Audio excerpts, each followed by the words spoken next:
오늘도 성경 봉독하고 기도하고 하나님의 말씀 생각하도록 하겠습니다. 하나님의 말씀은 이사야 9장 1절로 7절 말씀입니다.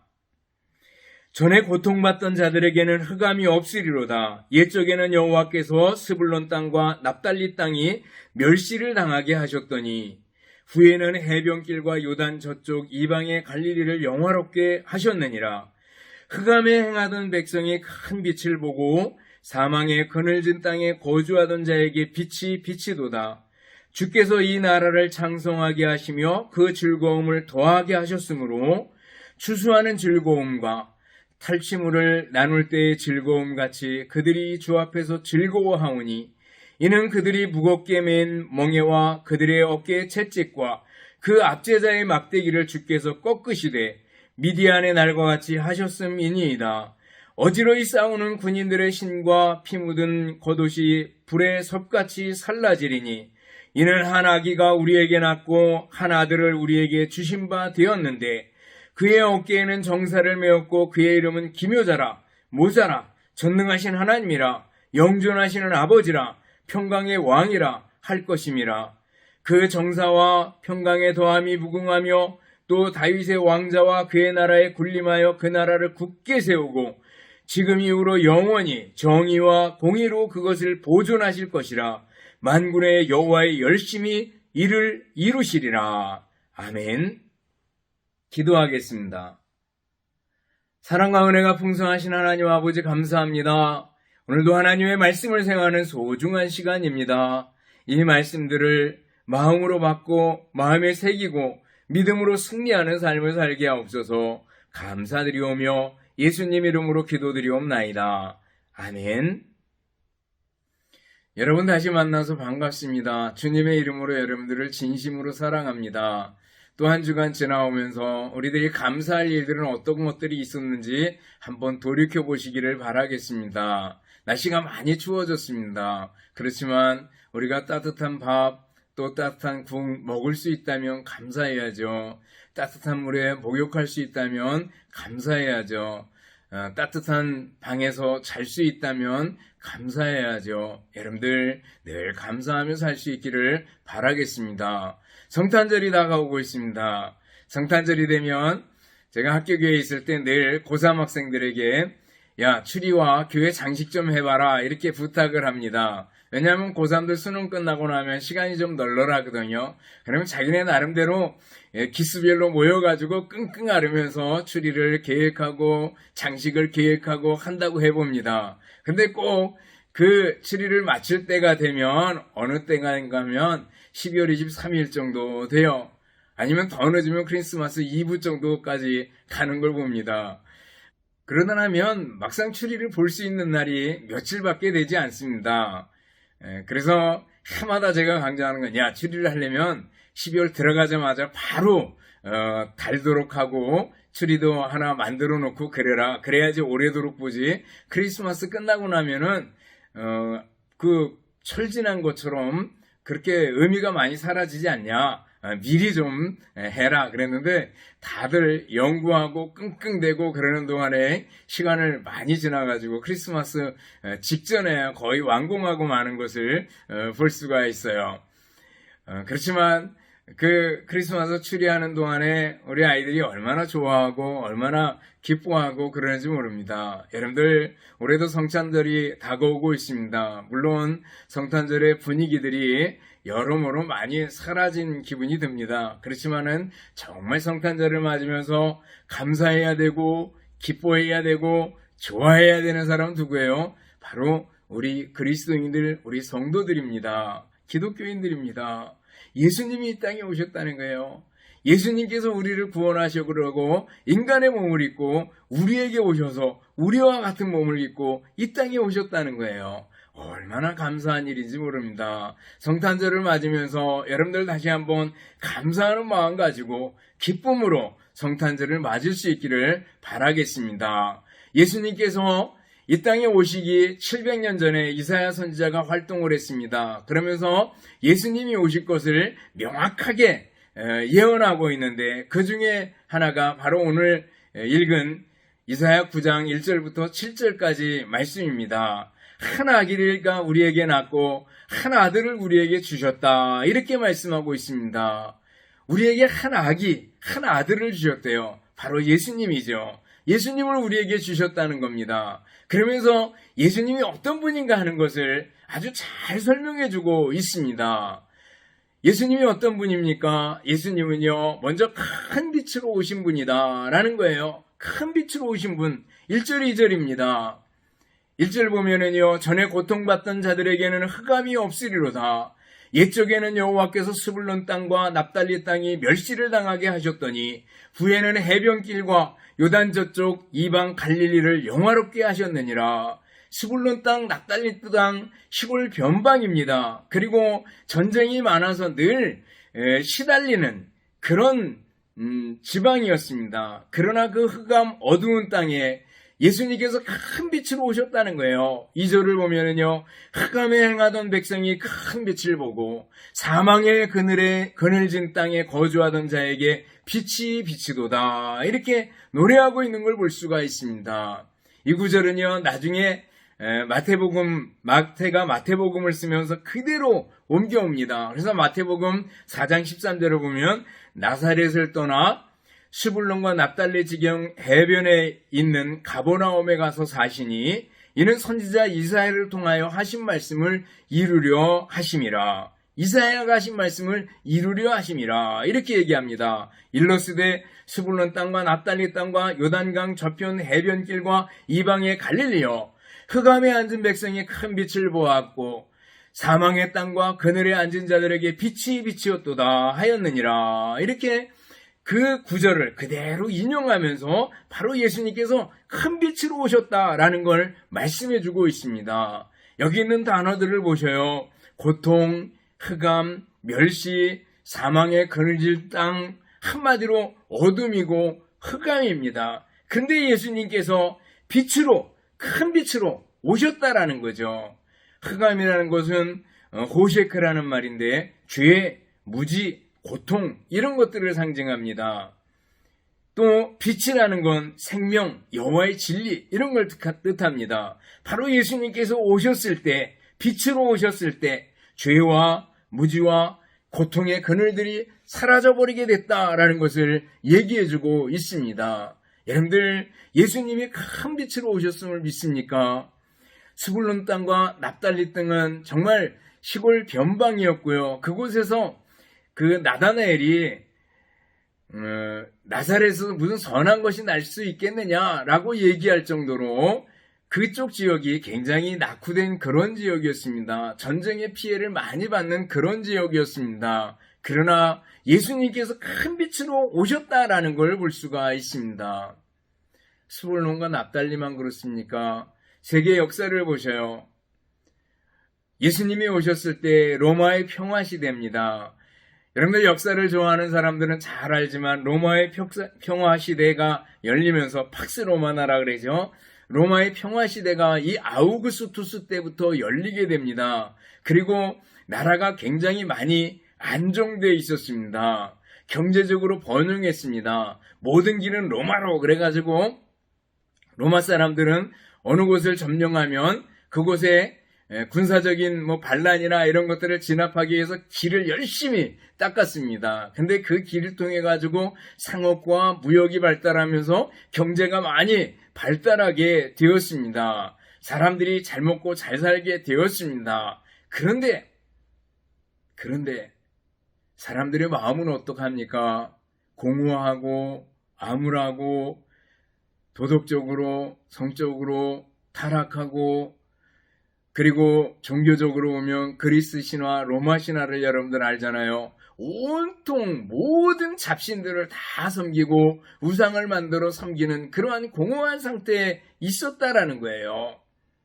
유대인의 입장에서 보면 식민지 생활을 하고 있었고, 그리고 바리새파, 사두개파, 에세네파 이런 파의 종교인들이 있었지만 저들이 하나님을 잘 섬긴다고 껍데기는 남았지만 그 중심에는 하나님을 잘 모르고 있었던 걸 볼 수가 있습니다. 이런 흑암의 때에, 어둠의 때에 예수님께서 이 땅에 오시게 됐다라는 거예요.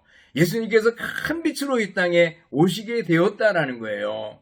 여러분들 하나님을 떠난 어두움 때, 고통의 때 하나님께서 한 아기를 우리에게 주셨습니다. 한 아들을 주셨습니다. 그분이 바로 큰 빛이신 예수님이시다라는 거예요. 그 예수님은 오늘 우리에게도 큰 빛이시다라는 거예요. 예수님 오실 때에 비하면 엄청나게 문명이 발달해 있지 않습니까? 그렇지만 사람들의 마음은 여전히 공허하고 불신과 분노와 불평과 원망과 짜증과 불만으로 가득 차 있습니다. 문명이 발달하면 인간의 삶이 엄청 편해지면 나아질 것 같은데 오히려 사람들의 마음은 더 공허해지고 우울증에 시달리는 사람 더 많아지고 잘 살면 잘 살수록 자살하는 인구가 늘어나는 걸 볼 수가 있습니다. 그리고 잘 산다고 하면서 오히려 미신에 더 많이 묶이게 되고 매이게 되는 걸 볼 수가 있어요. 산에 가보면 3월이 되면 산신제, 또 건물을 올리면 건물 올릴 때 보면 그 돼지 머리 놓고 고사 지내고 하는 일들을 더 많이 하게 되는 걸 볼 수가 있습니다. 어둠이죠. 온통 우상으로 가득 차는 어둠 속을 우리들이 살아가고 있는지 모릅니다. 그런데 예수님께서 우리에게 큰 빛으로 오셨습니다. 지금도 예수님 우리의 빛이고 우리의 소망이십니다. 세상이 변하고 세상이 마귀의 손에 다 넘어간 것 같고 온통 기독교를 배척하는 것 같은 어둠이 온다 하더라도 예수님이 우리의 빛이시다라는 거예요.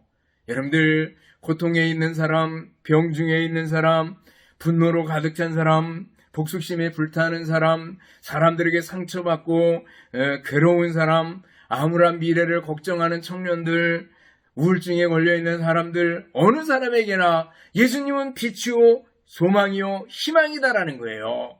여러분들 예수님을 바라볼 수 있기를 바랍니다. 믿음의 주여 또 온전케 하시는 인 예수를 바라보자 그랬잖아요. 예수님 바라보고 예수님께 초점을 맞출 수 있기를 바랍니다. 예수님은 우리의 빛입니다. 예수님 믿고 예수님 철저하게 예수님께 기대면은요 어둠이 물러가게 되어 있습니다. 어두운 생각들이 무너지게 되어 있습니다. 마음속에 죄악이 무너지게 되어 있습니다. 여러분들 예수님 믿고 신뢰하고 살아가는 여러분들이 될 수 있기를 바랍니다. 예수님이 어떤 분으로 오셨어요? 큰 빛으로 오셨다라는 거예요. 또 두 번째는요, 우리 예수님 어떤 분이에요? 즐거움을 주시는 분이다 그랬습니다. 즐거움을 주시는 분. 3절 4절을 보면은요, 주께서 이 나라를 창성하게 하시며 그 즐거움을 더하게 하셨으므로 추수하는 즐거움과 탈취물을 나눌 때의 즐거움 같이 그들이 주 앞에서 즐거워하오니 이렇게 얘기합니다. 여러분들 추수의 즐거움이 있잖아요. 우리 형님하고 과수원 농사를 지면서 복숭아를 딸 때가 있었습니다. 여러분들 열심히 일하고 그 가꾸고 봄부터 시작해서 일꾸러기처럼 일이 많아지지만 그러나 추수 때에는 즐거움이 있고 기쁨이 있습니다. 열매를 딸 때의 그 기쁨은요 굉장히 큰 걸 볼 수 있습니다. 열심히 일했는데 이렇게 아름다운 열매를 맺어졌구나 라는 걸 생각하면 얼마나 기분이 좋은지 몰라요.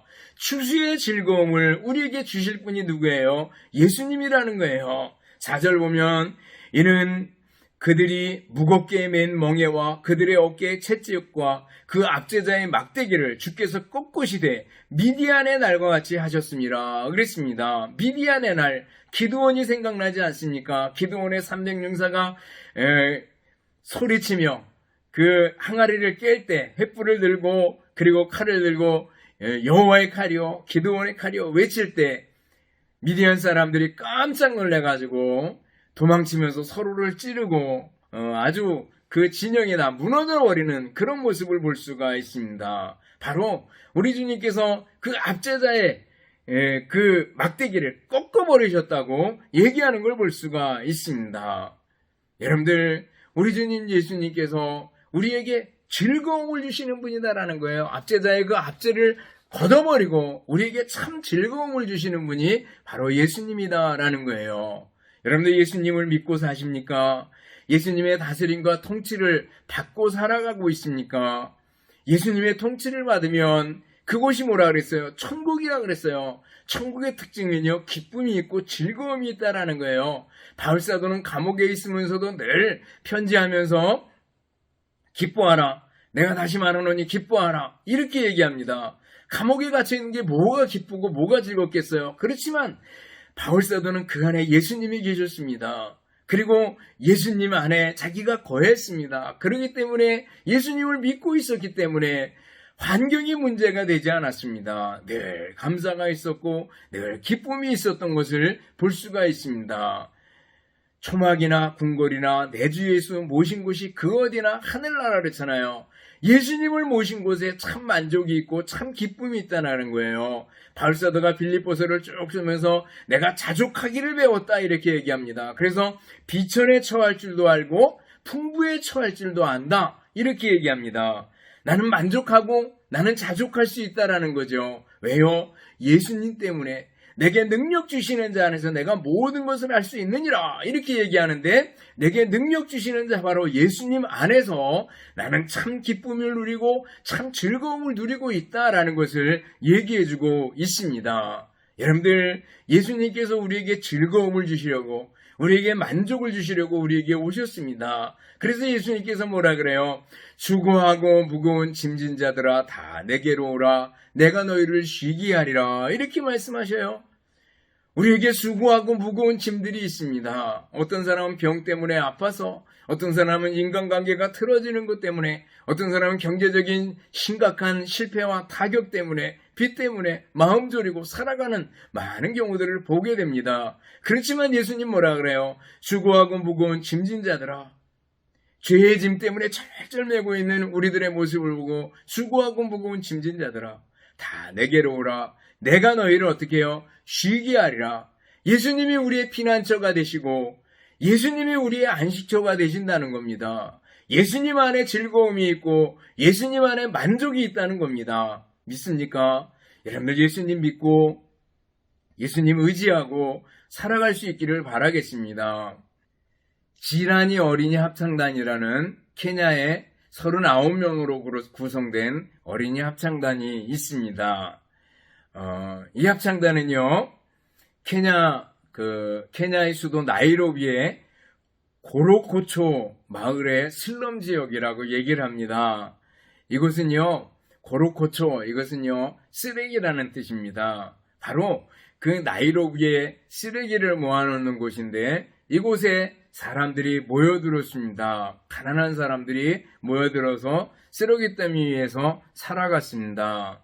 어떤 애는 동생을 먹이기 위해서 새벽부터 저녁까지 쓰레기를 뒤지고 또 에이즈로 부모를 잃고 가족을 잃은 이런 아이도 와서 쓰레기를 뒤지고 또 말라리아로 잃어버린 죽은 그 엄마 아버지 대신해서 와서 일하는 아이들도 있었고 그런 가운데서 한 선교사가 그곳을 방문했다 큰 마음의 충격과 아픔을 겪습니다. 그러고 나서 그들을 모아가지고 찬양을 가르치고 합창단을 만들었다고 얘기를 합니다.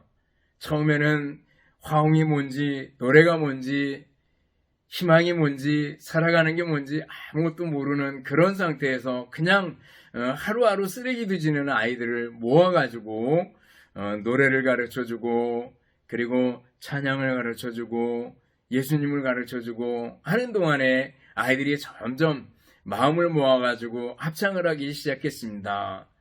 아주 뛰어난 합창은 아니지만 아이들의 성심이 드러나는 찬양이 그 합창단을 통해서 나오게 됐다고 얘기를 합니다.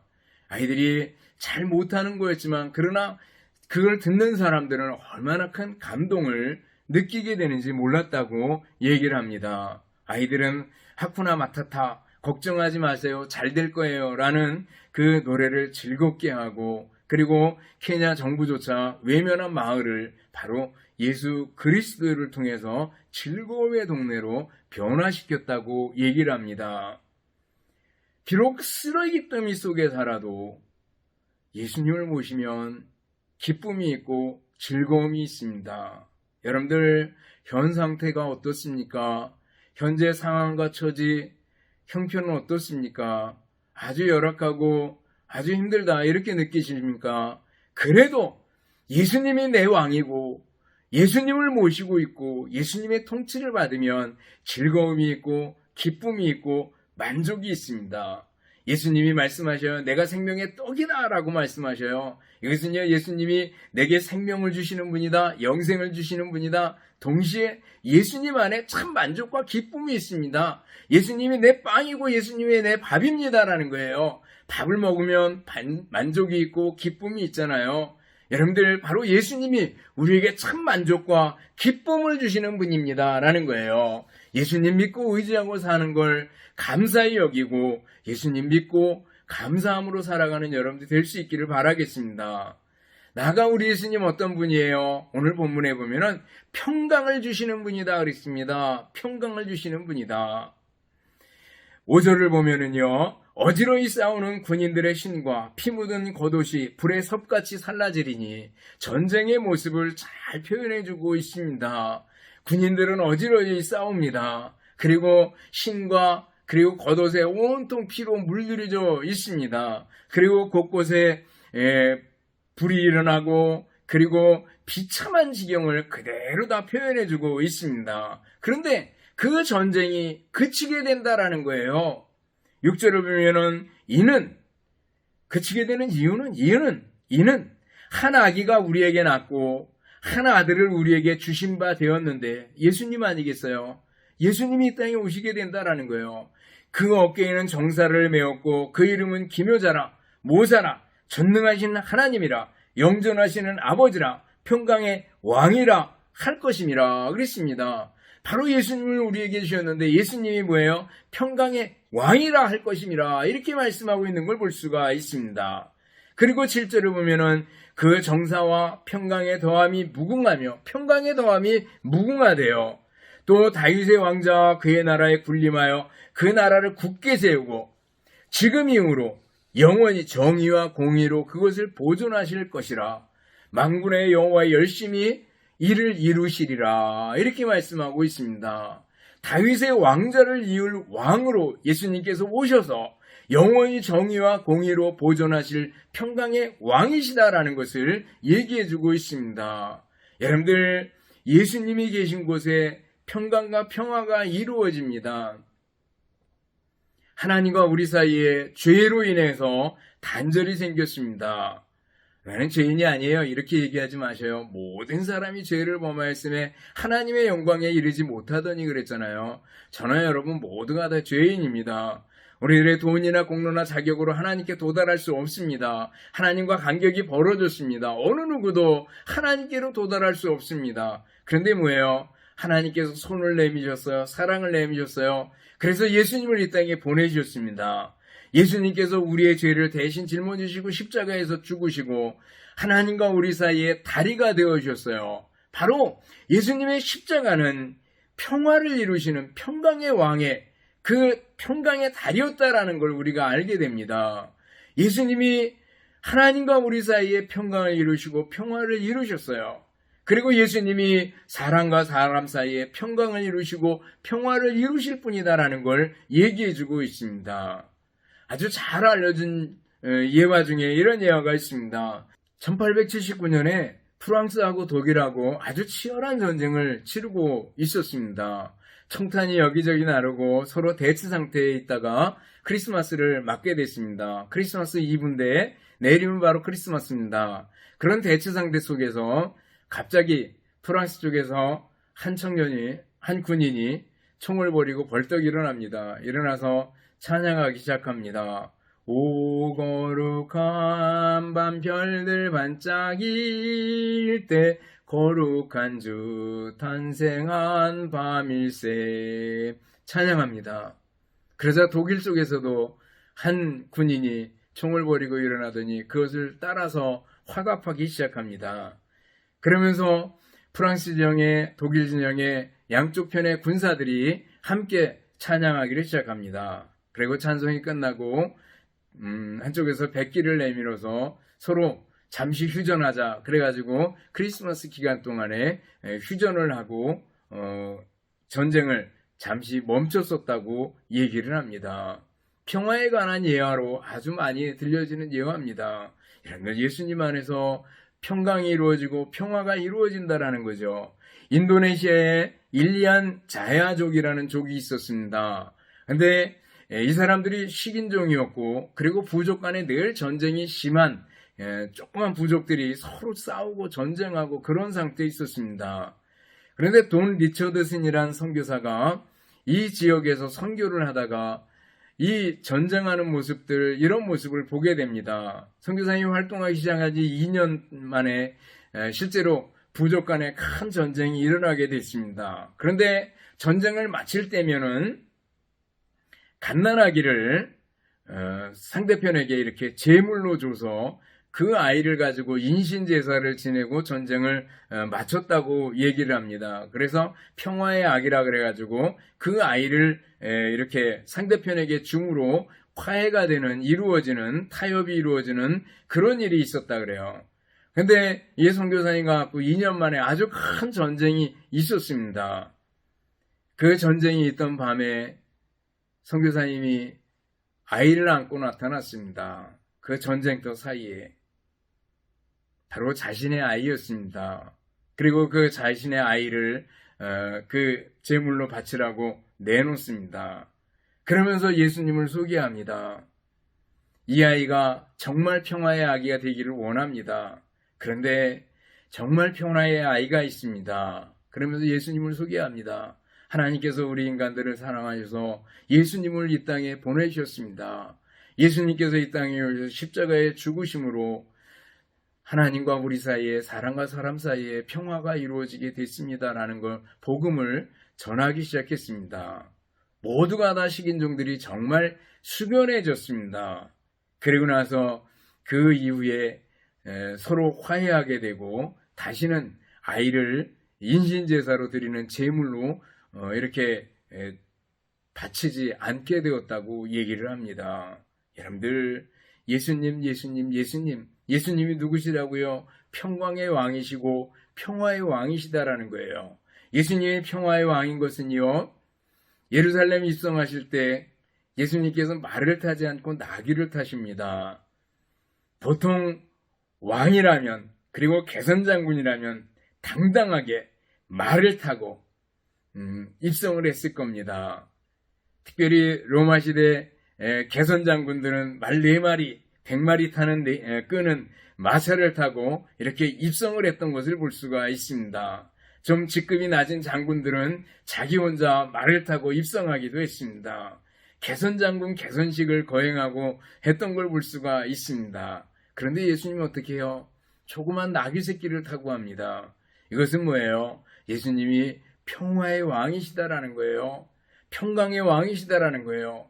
겸손의 왕, 섬김의 왕, 평화의 왕으로 우리에게 오셨다라는 걸 보여주는 겁니다. 여러분들, 우리 주님 예수님께서 평강의 왕으로 오셨습니다. 사람과 사람 사이에 평화를 이루시고 평강을 주실 분이시고, 그리고 내 마음에 흔들리고 뒤죽박죽되는 내 마음속에 참 평강을 주실 분이 바로 예수님이다라는 거예요. 그러므로 여러분들, 예수님 믿고 예수님 의지하고 기쁨으로 성탄절을 맞을 수 있기를 바랍니다. 말씀을 정리합니다. 여러분들, 한 아기를 우리에게 주셨는데 그 아기는 바로 예수님을 가리키고요. 예수님 어떤 분이에요?